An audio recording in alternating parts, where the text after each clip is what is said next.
1986 Corvette. Oh, this thing's a beauty.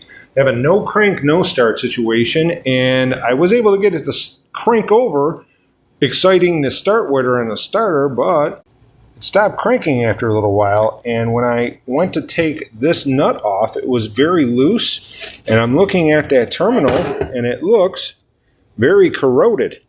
There is a power wire that the chassis gets its power from too. I'm hoping that's the other half of my voltage problem.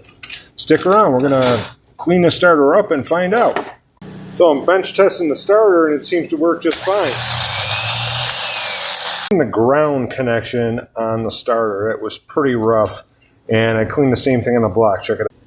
Cleaned the block surface, and then I cleaned all the connections because the main one was loose. Like, it was barely tight. And I think that's maybe all of our no start, no crank problem. We'll check it out. I'm using a lift, but you could do this on a floor jack. It's got to go up and over the driver's side converter and stick into place. Okay, weaved it up and over that converter. It's just laying in here. Now I can get the wires on. Starter engaged, pass or fail. Let's try it out. Battery's hooked back up. Now it's to test to see if it really works.